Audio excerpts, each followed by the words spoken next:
Hey, welcome back to DeLoney V8 Motorsports. Something a little different today. It's a little do-it-yourself detail cleanup on the old Jeffco transmission. A few tricks of the trade. If you've been around drag racing, brake clean. Brake clean works great for everything. We use a lot of it. Blue towels, we murder blue towels. We love them, can't get enough. And then something newer, this glass cleaner. Spray away glass cleaner. Use it for everything, it works great. And then for the tougher jobs, we might have to get into a little bit of solvent there, mineral spirits, all that stuff from Napa. Get it at your local Napa Auto Parts, not sponsored. Anyway, we'll take you around this thing. It's just gonna be a short little video, cleaning this thing up, getting it ready. Who knows when this thing will go back in the car. The engine's gonna be apart for a while, so working on getting work lined up for that to get that thing back in order, back together, and back in the car. This thing is in 800 pieces right now, and so I'll be working on it to try to fund it and get it back together. But stay tuned, we'll show you how this thing is getting cleaned up. Just a little closer look at the grime on the Jeffco. Actually, not really too bad. This thing hasn't been together that long. Well, it's been together long, but it hasn't had that many miles on it, so we are going to clean it up. One other thing we'll show you really quick is the grime on the shift levers. So we're going to clean that up, mount it on the back of the transmission, and we'll store it as a display for now.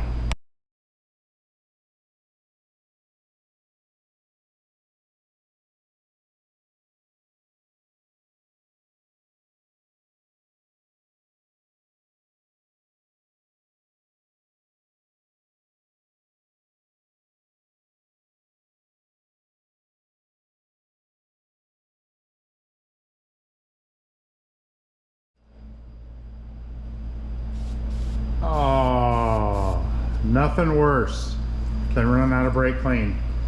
Yep, my own fault.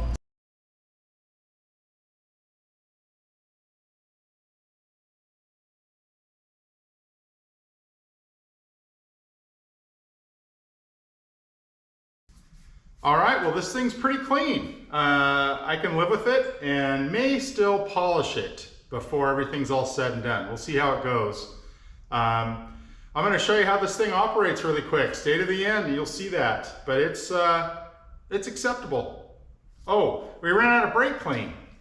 These are the realities of, working in a real shop. Need to just zip up to Napa and get some more of that stuff and be good to go.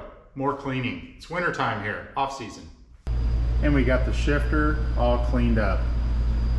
Transmission, pretty well cleaned up. It could use a polish.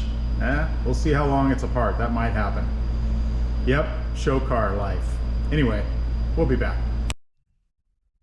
Okay, what we have here is a Jeffco 4-speed. This thing is currently in neutral. So when it's time to go, if you have to back up, you pull this back. When it's time to go, you put it in the forward gear with the clutch in. Usually it grinds a little bit. It seems kind of common for the ones that I've seen. And then you pull up to the line, you keep the clutch in and stand on it, hits the 2-step, and a little bit violent, so this first to second gear lever is kind of all by itself, easy to reach when the thing's taken off. The front end is up a little bit, 2 inches. Anyway, first to second, just like that, just slap it. Second to third, right there. Third to fourth, right there. 9.53 seconds, and it's all done.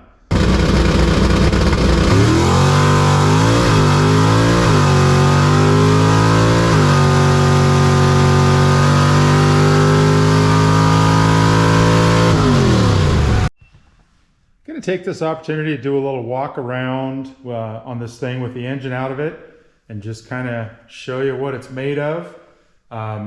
Again, Lee Smith built this thing. Did a good job. This thing is super solid.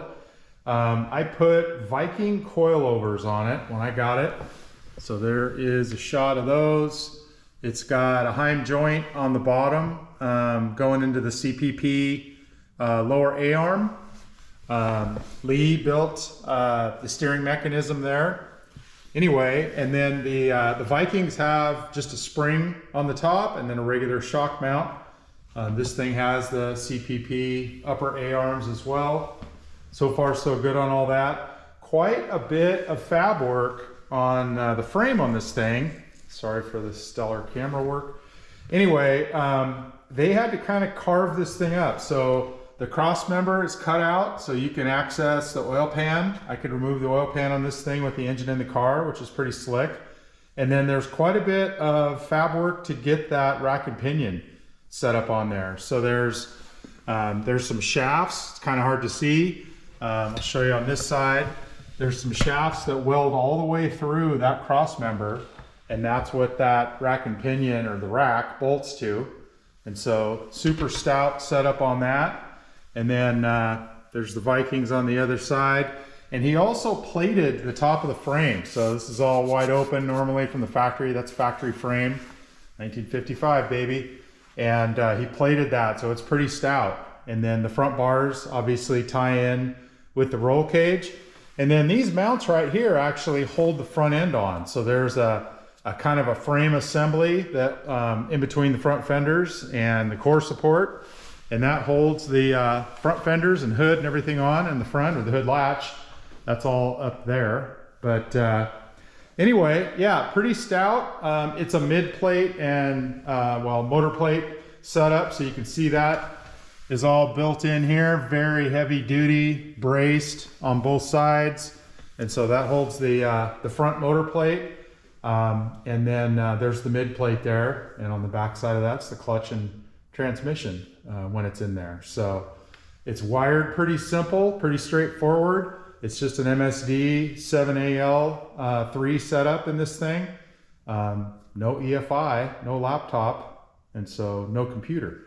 Anyway, just wanted to show you the front of it. Oh, the radiator mount too, to show you that.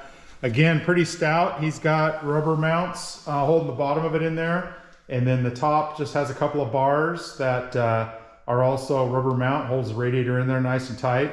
Again, made a lot of laps in this thing, no problems. It's been good. So, works great. This transmission's been awesome so far. I have no complaints. I've really wanted one of these for a long time, either a Jeffco or a Lenco. I saw a close buddy go really fast in his 55 Chevy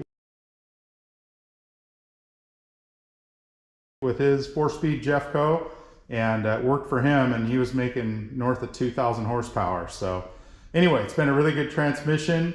That's all for today. Kind of slow, off season.